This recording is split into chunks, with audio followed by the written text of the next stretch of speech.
بسم اللہ الرحمن الرحیم۔ السلام علیکم ناظرین، آج ہم احمد شاہ ابدالی کی شخصیت پر بحث کریں گے۔ احمد شاہ کی ظاہری شخصیت شاندار، پر اثر، غیر معمولی پروقار اور بروب تھی۔ اس کی آنکھوں میں بلا کی ذہانت تھی۔ اس کے روشن اور پر اثر چہرے پر ایسی کشش تھی کہ تمام افغان اسے بے پناہ چاہتے تھے اور اس کا عزت و احترام کرتے تھے۔ یہ اس کی غیر معمولی شخصیت کا ہی اثر تھا کہ جب آصف جاہ نظام الملک نے سن 1739 میں دیوان عام کے باہر لال قلعہ دہلی میں احمد شاہ ابدالی کو پہلی بار دیکھا تو اسے احمد شاہ کے چہرے پر ایک حکمران کی سی چمک اور جلال نظر آیا۔ تو اس نے فوراً نادر شاہ سے پوچھا، یہ نوجوان جو باہر ڈیوٹی پر کھڑا ہے کون ہے؟ نادر شاہ نے اسے جواب دیتے ہوئے کہا، یہ احمد خان ہے۔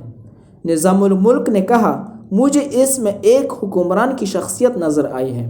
احمد شاہ نے لڑکپن ہی میں اپنی غیر معمولی شخصیت اور ذہانت کی وجہ سے نادر شاہ کی توجہ اپنی طرف مبذول کرا لی۔ نادر شاہ نے ہمیشہ اس کے لیے تعریفی کلمات استعمال کیے۔ ایک بار نادر شاہ نے اپنے درباریوں کو کہا، میں نے ایران، توران اور ہندوستان میں ایسا ذہین شخص نہیں دیکھا جتنا کہ احمد خان ہے۔ نادر شاہ کو تو آخری عمر میں یہ پوری طرح احساس ہو گیا تھا کہ احمد خان ہی اس کے بعد حکمران بنے گا۔ حتیٰ کہ جب پیر صابر شاہ صاحب نے احمد خان کو پہلی بار دیکھا تو فوراً کہہ اٹھے، تم ایک دن حاکم بنو گے۔ یہ احمد خان کی بلند کرداری تھی کہ اس کے باوجود اس کی نادر شاہ سے وفاداری میں کوئی تبدیلی نہیں آئی اور اس کا اپنے افغان سرداروں کے ساتھ سلوک بھی تبدیل نہ ہوا۔ احمد شاہ لالچ و حرص سے پاک تھا۔ جب نادر شاہ کے قتل کے بعد احمد سعید خان جو ولی لاہور، محمد زکریا خان اور ولی کابل نصیر خان کا نمائندہ تھا، 2 کروڑ روپے کا خزانہ جس میں نار نقد اور بے شمار ہیرے جواہرات اور شالیں شامل تھی، قندھار لے کر آیا تو احمد شاہ نے خزانے پر قبضہ کر لیا۔ سارے کا سارا اپنی فوج کے سرداروں، سالاروں، سپاہیوں، حکومتی عہدیداروں اور ملازموں میں تقسیم کر کے دریا دلی کا مظاہرہ کیا۔ ایک بار احمد شاہ کی فوج کو رقم کی ضرورت پڑی تو انہوں نے شاہی خزانہ لوٹ لیا۔ جب خزانچی نے احمد شاہ کو اطلاع دی تو اس نے خزانچی کو ڈانٹ کر کہا، تمہیں معلوم نہیں کہ اس حکومت میں وہ سب میرے برابر کے حصہ دار ہے، یہ سب رقوم اس کے لیے رکھی ہوئی ہے۔ احمد شاہ سارا مال غنیمت فوج میں برابر تقسیم کر دیا کرتا تھا۔ اس کے دل میں اپنے ذات کے لیے مال و دولت کا لالچ کبھی پیدا نہیں ہوا۔ احمد شاہ کا بحیثیت انسان مقام اتنا بلند ہے کہ اس کے سامنے سونا، چاندی، ہیرے جواہرات کی کوئی حیثیت ہی نہیں۔ اس نے مال و دولت سے کبھی محبت نہیں کی۔ سن 1761 میں جب احمد شاہ نے پانی پات کے تاریخی میدان میں مرہٹوں کو شکست دی اور دہلی پر قبضہ کر لیا تو احمد شاہ نے تاج و تخت عالمگیر ثانی کے پاس رہنے دیا۔ اگر احمد شاہ چاہتا تو خود ہندوستان کا بادشاہ بن سکتا تھا، مگر اس کے دل میں ایسی کوئی خواہش جنم نہیں لے رہی تھی۔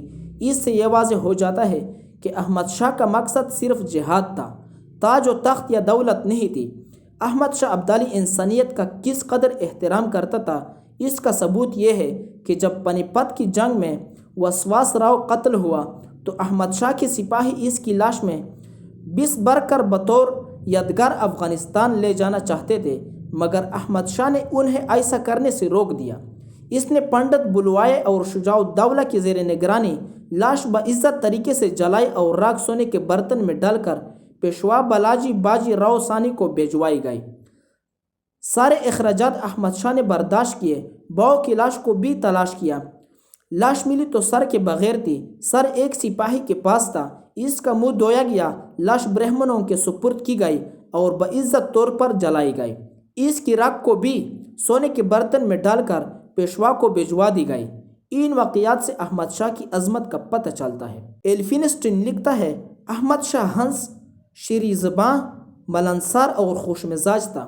حکومتی معاملات میں اپنی الگ شخصیت اور وقار قائم رکھتا تھا، مگر عام حالات میں اس کا رویہ عمدہ اور سادہ ہوتا تھا۔